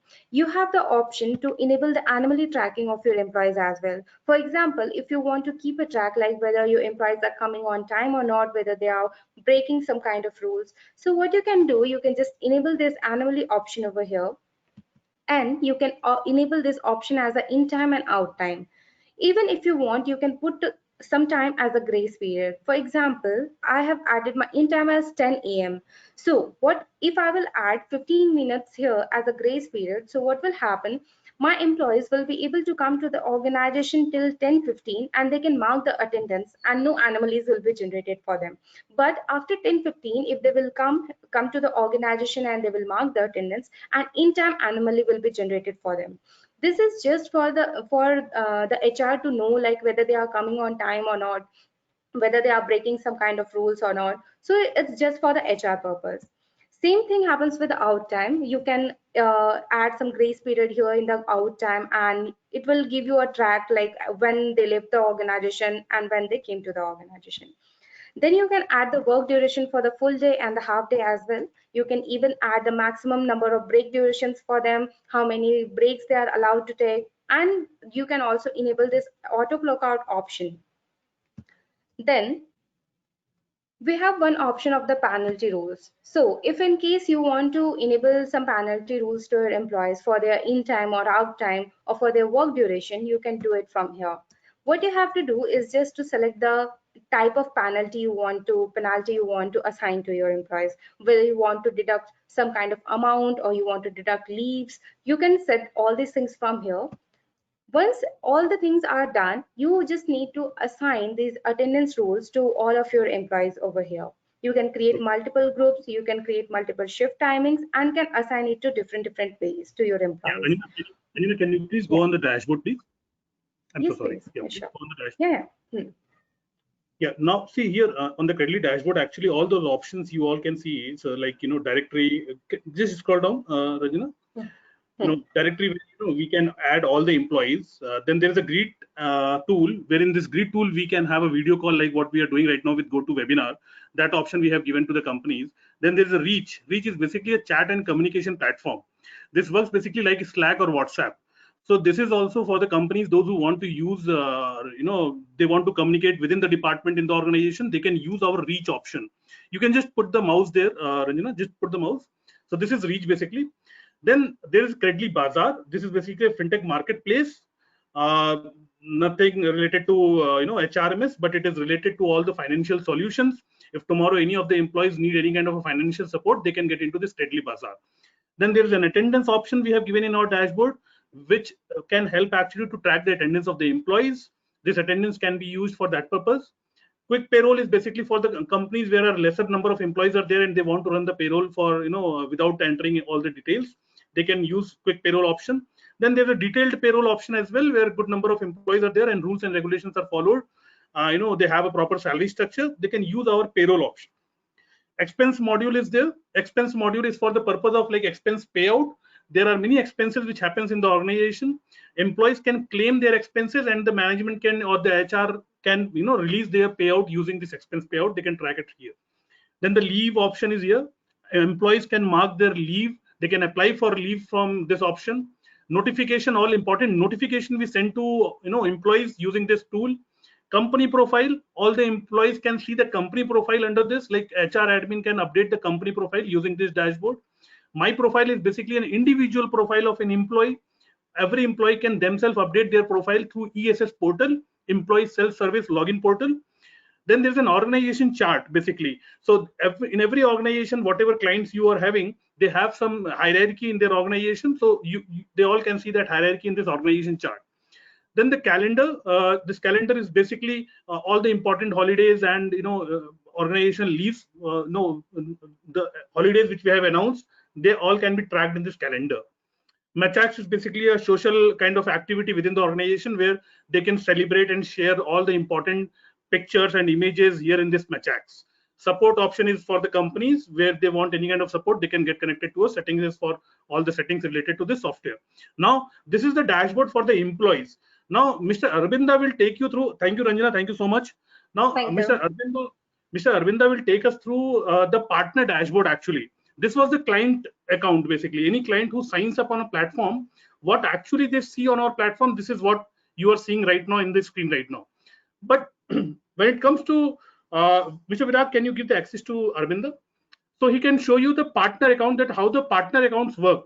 Means you need not to track each and every individual clients. You can use partner account, partner dashboard to track all your accounts, like how Mr. Aditya ji is actually using. So what Mr. Aditya ji is doing, Arvinda will take you through that. Arvinda, please.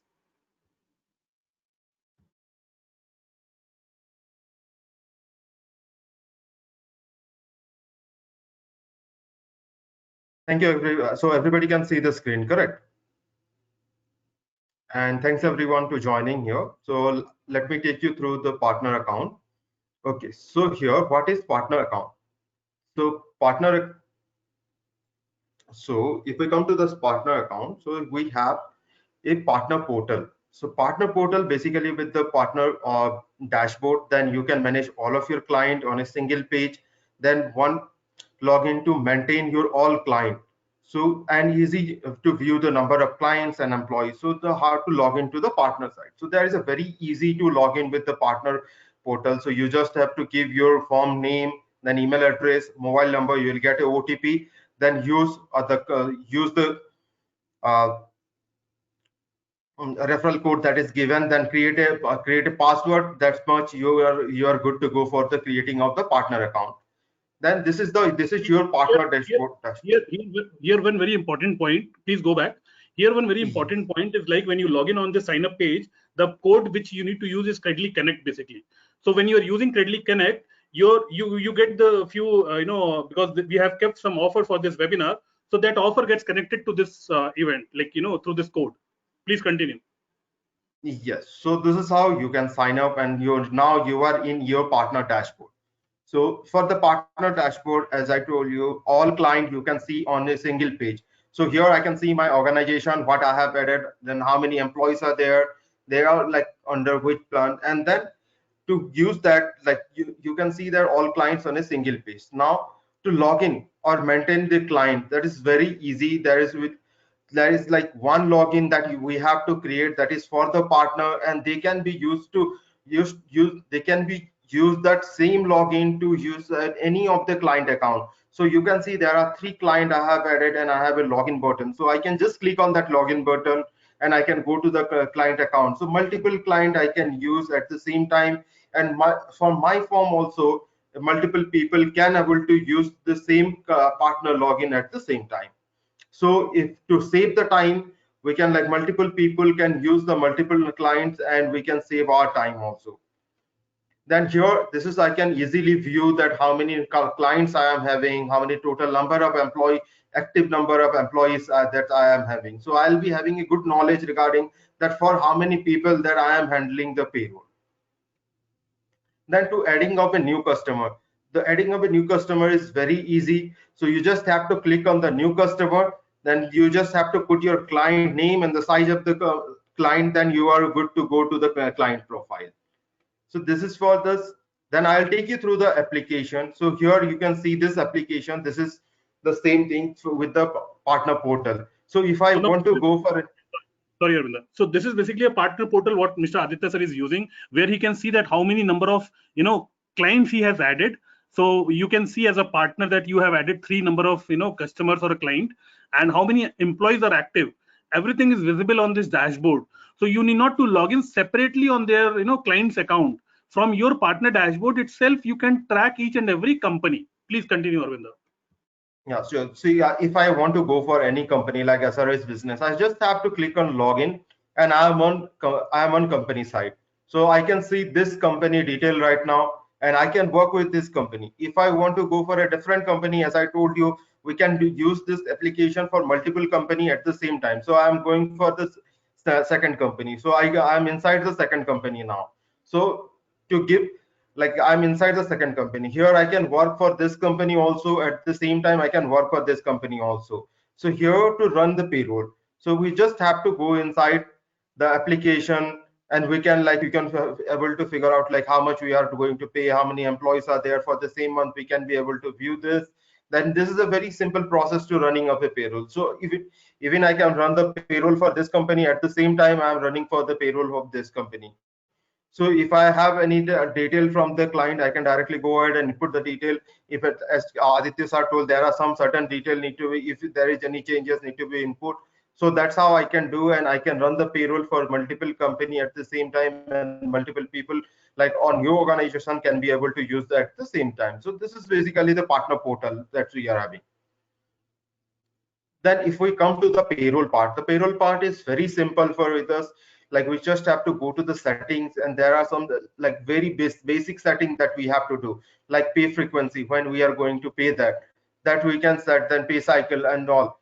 So if we're done with this payroll, then the payday calculation, then we have the access control where we can go put the projection to the employee. We can able to enable the tax computation for the employee. So this is very good, like very easy payroll setting. Then it is PF and ESI. So PF and ESI have like various modification that you can do. This is why I'm using a custom formula. If you don't want to use the custom formula, we have like basic 12% or anything like special allowance or any custom formula. Like before 1 month, government has changed the policy to 10%. So if we are in custom formula, we can select whatever we do, whatever the component required, and then we can change the percentage to 10% also. So this is how simple it is for the like PF and ESI part. ESI is basically like 21,000 rupees, and it will be calculated on a cycle. Then this is the calculation that it is auto calculate for the salary. So this is how we can create the payroll. We can set up the payroll process. Then this is the PT setting. So PT setting is depending upon the location. So we have integrated the location according to the government services. So according to the location, the PT will be calculating automatically. So here you can see that we have selected all the state. So if we want, we can remove that, and we can select whatever the state is required. So in case of time, if we are using the like company is situated in multiple location, they can able to use the application for the like to track the PT for the multiple location also, if we are selected all the states. Then this is the part for the declaration setting. So declaration setting is like when your employee is going to declare their investment proof. So this is, we have both options. We have the option for the monthly and the yearly also. Only we have to enable the window for which date to which date it is required. Either we can select to all of the employee, or else we can select the selected number of employee that you want to show the window. Then we have the option for the proof submission. So in the month of the November to like December or January, basically we need the proof of the employee so that we can calculate the tax perfectly, because some of the time whatever they declared and the proof may be different from each other. So so in that period of time we can enable it once more, and we can turn on the proof submission. So they have to like submit their proof so that the income tax will calculate properly for them. So this is the complete thing with the declaration. Then we will go to the bank integration part. So we have two bank integration with us. So one is with ICICI Bank. We can integrate directly to the Credly and we can make the salary payout without any hassle. So we do not have to create a document and upload on the bank side. We can directly set up this account if we are having a ICICI Bank corporate account. We can set it up for that. If you do not have the ICICI Bank account, then also there is no issue with that. We have the CredPay, that is a virtual banking, and we will be providing you a virtual bank account. There you can transfer the amount and you can directly make the payment from here. So you do not have to create a document, go to the bank website separately and make the payment. You can directly make the payment from Credly. And then after making of the payment, after integration, you can generate the statement also. So which will help you for your bookkeeping. Then we have the so when it's come to the bookkeeping part, we have the option. We can integrate. You can say that if I go to the setting for the bookkeeping option, we have the option we can integrate the QuickBook also. So whenever you are running the payroll, and you want to set up your journal, so you can directly go to the QuickBook. We can integrate the QuickBook here, and you can post your journal to the QuickBook. So there is so in this scenario also, the manual tax is very less. So you do not have to do any manual tax for you to post your journal to QuickBook for bookkeeping also. This is how simple that we have created. So most of the people who are using QuickBook, they are very beneficial with this. In the last 5 minutes. Yeah, sure. I'm wrapping up. So this is the payroll mainly. Basically, this is the salary structure part. So salary structure part, as Aditya sir told, there are so many components for the salary. So we can create this different component with a different tax composition. So if we go to the component part, see here is the base component here. We have the recurring component. So to save your time, we have created some of the basic component here. Either you can edit this component or else you can create a new component. It is same with the variable also. We have created to save your time. Same with the ad hoc also. We have created this. That's in salary structure. You can just come up here. You can edit the salary structure. You can add, like here I have added so of the component. Here you can change your basic. What is the percentage of basic? Either it is on percentage or a fixed amount or like calculation of amount. You can put either then the PF and ESI will calculate automatically. Then the remaining balance will go to the special allowance. If you want to add some component, you can click on this and you can add whatever component that you have created. So according to that, the salary structure will be calculated for the employees. So this is the basic part. And to run payroll, sir, or like Aditya sir already told you regarding this, you have to like verify certain thing, like something like here, like any LOP days or something that you have to verify. Then if there is a variable pay or anything that you can verify, and you can directly run the payroll. So once you run the payroll, you have the option, you can revert the payroll also in case you want to do some changes. And if it is okay with that, you can directly generate the payslip, and a notification will go to your employee. They'll get the notification and they can view their payslip. So this is how simple it is. So this is all for the partner dashboard. So in case you want to go back to the partner dashboard, you can click on here and you can go to the partner dashboard, and you can use any other account for this. Great. So yeah, so Viragji, this is like for everyone, this is what the partner dashboard is. This is what the benefit is. You can use Credly software for running the payroll, and you can easily do the PF ESI calculation. You can get the declaration from your clients, employees. Everything is possible in one single dashboard. This is what our partners are doing actually pan-India. And thank you so much, Viragji, for giving us this opportunity to showcase our product. If anyone is interested, we have already shared the link in the chat tool. You can use that link for the proceeding ahead as a partner, because when you go on the website and you try to log in, you will be considered as an account, as a customer. So I will suggest you all to use that link only, because that link is only exclusively for the partners. So use that link which I have shared with in a chat box. So use that link to log in on Credly partner dashboard. Thank you so much, Viragji, for giving us this opportunity. Thank you so much, Devesh ji and Arvinda ji. And now would like to request Hardik ji for the 15 CA CB form. Hardik ji is there. Yes, just one. Yeah, Hardik ji, please come on screen and share your services and the product, and obviously what is the opportunity for CA. Correct. Hi. Is my screen visible? Yes, Hardik. Yeah, I'll just start. Okay, so yeah, well, thank you again for having me on this platform again. I'll directly start. I'm going to explain the software about bulk generation of 15 CACB software. So firstly, why there is a need of bulk generation of 15 CACB software, and what is the opportunity for us as a chartered accountants in this? As we all would be aware, in the Finance Act 2020, DDT was abolished, and government brought back the classical way of taxation of dividend, that is by way of TDS. So now, whenever companies issue dividend to the shareholders, you'll have to deduct TDS on that dividend at the rate of 20%. Now, the challenge comes when the company has large number of non-resident shareholders. Take an example of Cipla or L&T or Sun Pharmaceuticals. These are the companies which would have, say, more than 5,000, 6,000 non-resident shareholders.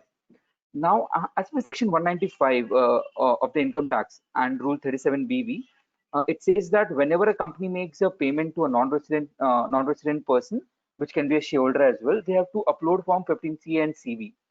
So now, imagine a case where a company is issuing dividend, and the company has around 5,000 non-resident shareholders. The company will have to upload 5,000 Form 15CA and CV, which is a humongous task, because the present government software which is available is a Java utility wherein you have to fill in detail for each shareholder on one-to-one basis. So if you do that, it would take months to complete 5,000 15CA forms. So that's why the companies are facing this challenge as of now, and they're reaching out to their consultants and chartered accountants to assist them. And that's where we as a chartered accountants have an opportunity. We can assist them in filing their 15CA and also issuing 15CV using this software that I'm going to demonstrate today. And the ticket size of this assignment can range anywhere in the 3 to 5 lakhs, 3 lakhs being the minimum and on the upper range. I'll just show you the features of the software now.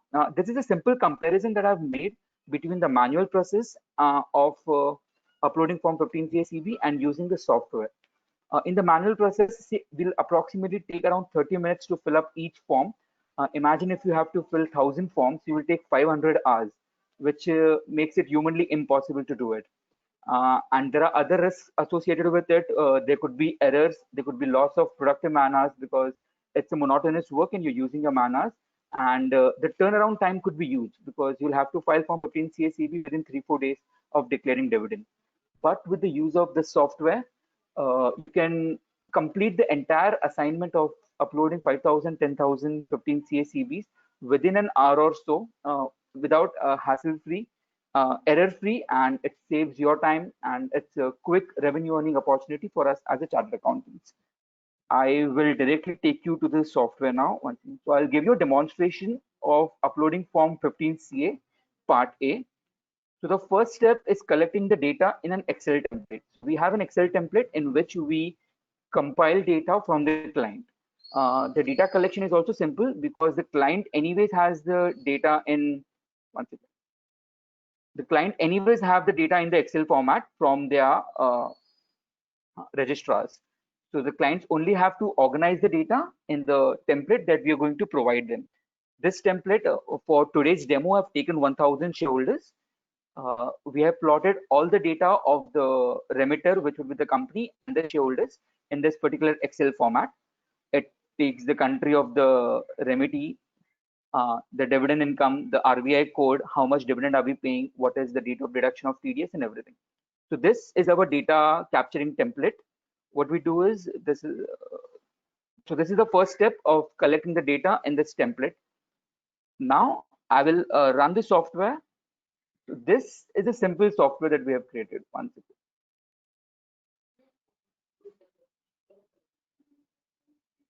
Yeah, so this here is our software. What I'll do is I'll import the Excel file in this particular software, and then you can see how quickly we can generate 1,000 XML files. So this is our Excel file, Part A. I'll just upload the file. I'll click on 15CA Part A. Yeah, it would take around 5 to 10 seconds to generate 1000 XML files.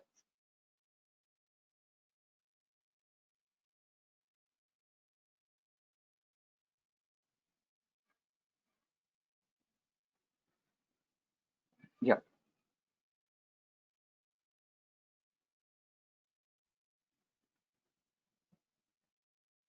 Yeah, you can see we have the software has generated 1000 XML files without any hassle. All the 1000 XML files have been generated. Now you can zip this particular folder and upload it on the income tax website, and our compliance is done.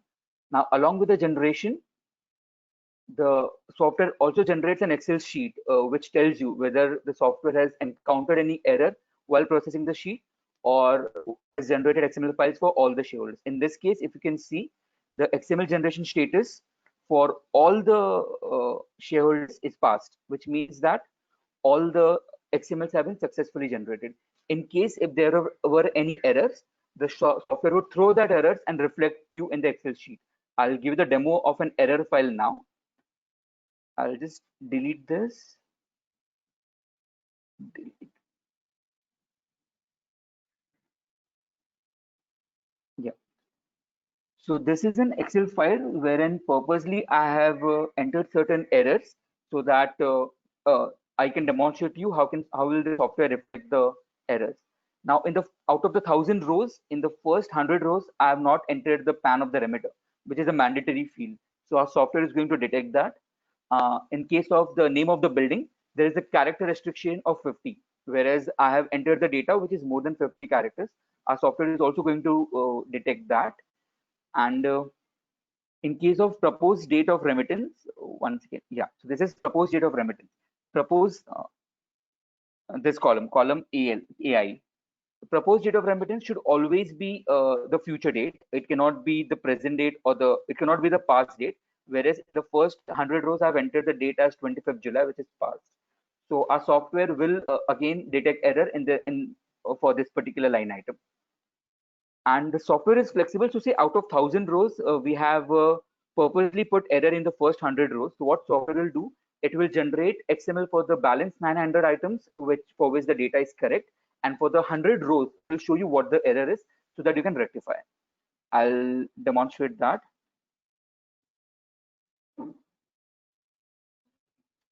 Yeah, so you select the file that you want to process. We select the file 15CA party with multiple errors. Open, and you again click on 15CA party. And again, within 10 seconds, it will process all the line items.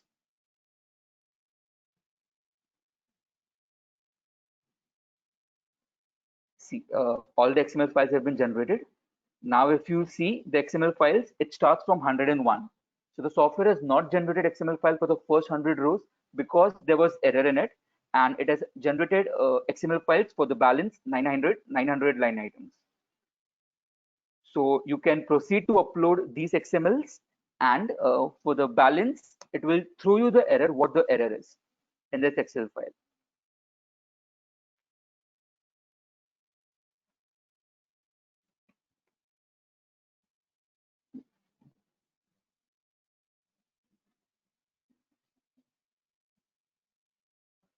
Yeah, if you can see here, the XML generation status shows as failed. And in the exception column, you can see the software is pointing out the error. There are 3 errors. The first one says, please enter the PAN or the TAN of the remitter. The second one says the name of the premises or the building cannot be more than 50 characters. And the third error says that the proposed date should be between the current date and the future date. It cannot be the past date. So you don't have to hunt for the errors. The software tells you what the errors are. You just rectify your errors and again process the line items, and your XML will be generated. Now I'll show you another important feature of this software. Now see that all the XMLs have been generated. The next process is we create a zip file. We create a zip file and we upload this entire zip file on the income tax website. Now what happens is when you upload all the zip files on the income tax portal using your digital signature, you would receive 1000 emails from income tax website, which will contain your form 15CA. Now for future reference perspective or from assessment perspective, you will have to download these 15 CA forms and store it in your folder. So what usually we do is we download each form manually and then we store it in our folder, which again is a time consuming process. What the important feature of the software is, it will automatically download all the attachments from your email and save it in the folder that you want. So for the demonstration, I had uploaded some 100 XML files on 28th of July, and I'm going to show you, I'm going to download that and show it to you how it's done. Just one second. So you can see this is the demo folder. The demo folder is empty as of now. I'm going to download all those 100 Form 15 CAs and store it in this particular demo folder. So this is our software. I'll select on acknowledgement download. I'll select the date. In my case, I had uploaded it on 28th of July. I'll select 28th July. I'll select the path in which I want to save all the 15 CA forms. This is my demo folder. Okay. And just click on download. Within seconds, it will download all the attachments from the email, my email, and store it in the folder.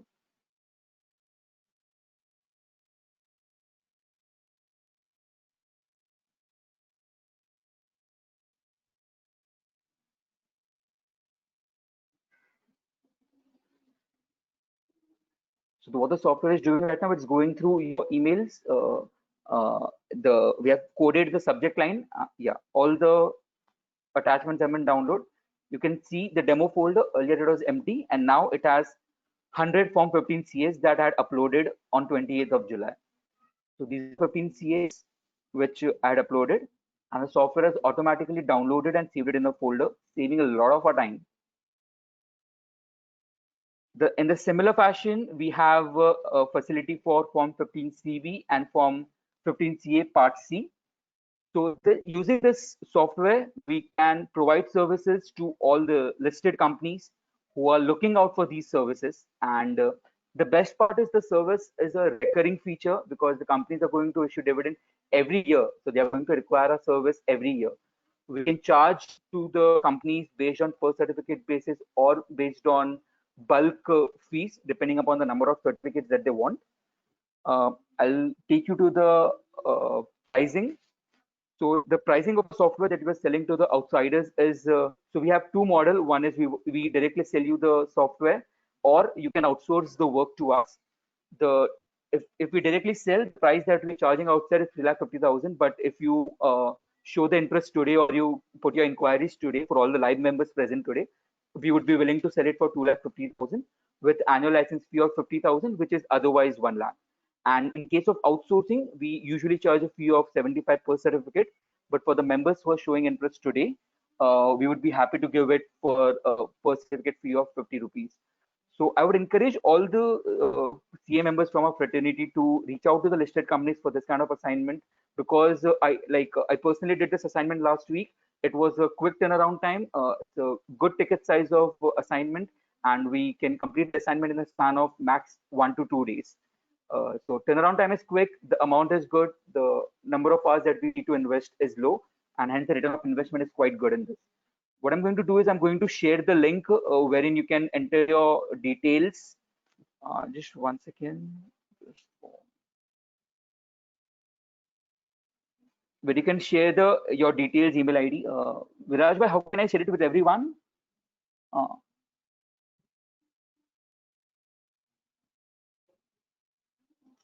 Hello.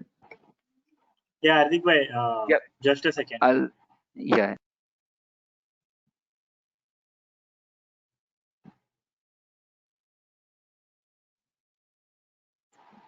So Hardik bhai, you can post in the chat box.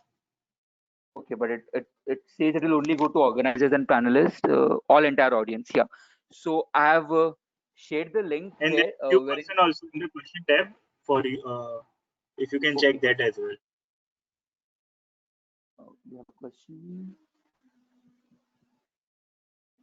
I'm sorry, Viraj, I'm not able to.